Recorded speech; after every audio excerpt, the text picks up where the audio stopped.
after the discussion of resolutions has already taken place, now you're probably going to want to motion to move into voting block. If it passes by a 2/3 majority, then the chair is going to tell you that there is no more no passing. They're going to lock the doors. You cannot leave the room. You cannot come back into the room while voting is in session. Now at this point, if there were any friendly or unfriendly amendments proposed during the resolution process when they were going over questions and explaining the resolution, then they'll now be introduced by the dais. So a friendly resolution means that every single sponsor agrees on a specific change and no one needs to vote on it.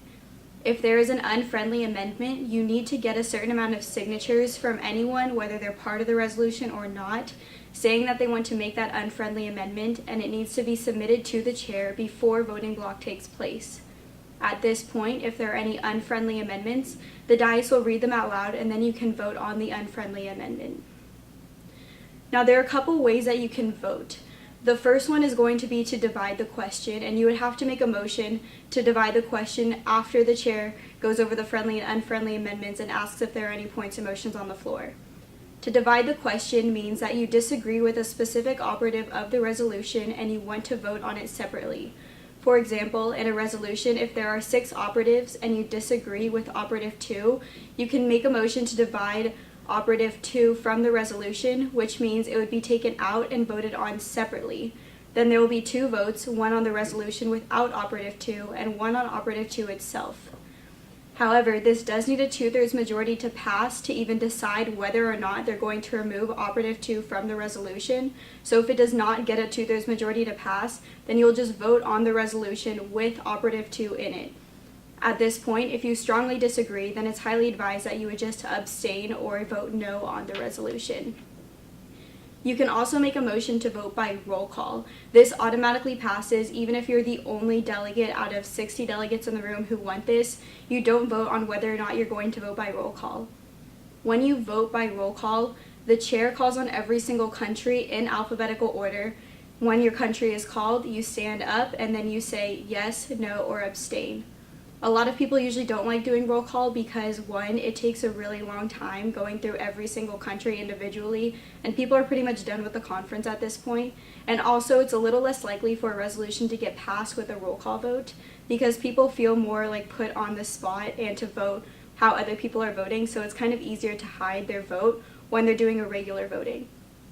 You can also make a motion to vote by acclamation, and this automatically passes no matter how many people want to do it.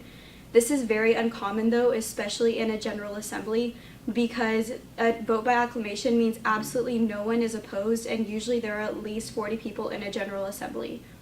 If you make a motion to vote by acclamation, the chair will just say, are there any opposed?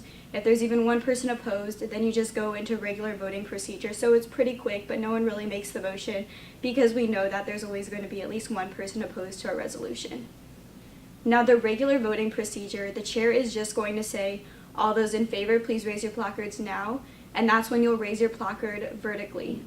Then the chair will say, all those opposed, and you'll again raise your placard vertically, and any abstention, and you'll raise your placard vertically.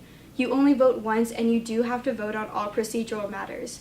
When you are voting, make sure that you raise your placard as soon as the chair says all those in favor, all those opposed, or all those abstaining, because if you raise your placard too late, then the chair will probably miss it and have to do a recount because the chair has to count to make sure the numbers add up and that everyone voted. So after the voting takes place, it will usually resort to the regular voting or the roll call vote. You're going to still have to make a motion to move out of voting block. And then this almost always passes because at this point people are pretty much done with the conference.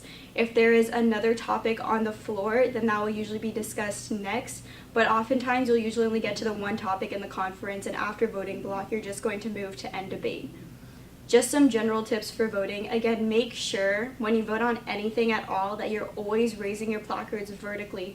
Never raise them horizontally, and make sure you're raising them as soon as the chair asks for the vote or for the motion.